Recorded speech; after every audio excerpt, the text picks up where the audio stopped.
Me duart e veta, me ndihmën e bashkëshortes dhe për kushtimin e familjes, ka ngritur një hotel në Velipoj, duke e nisur nga hiçi.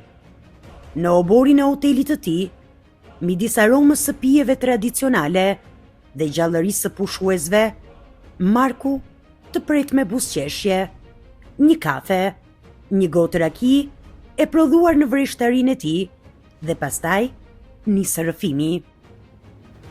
Njësë u gjetëm. A i flet me pasion për çdo detaj, për gastronomin, për produktet vendase, për çmimet që i mban të përballueshme, për dhomat që i ka dizajnuar me dorën e vet. Në çdo fjalë ndjen dashurinë për punën dhe për vendin. Mund të them se këtu në recepcion flej 90% sezon. Se dikush ka nevojë i smur, do një joki, do një aspirin, dikush do një mbajt pensionin, kam gjithë dha pajisjet, shqetësohet vetëm se jam mjek, se të gjitha i kam këtu. Shërbimimin e parë. Dikush në shtatë i freguat të i pjek, mund digjet, kam ato pomadat, kam ato nimin e shpejt, kam ke parasysh mund ta shikni edhe kasetën se është dhe veçume, dhe klientat janë shumë të kënaqur për shërbimin që bëj vetë.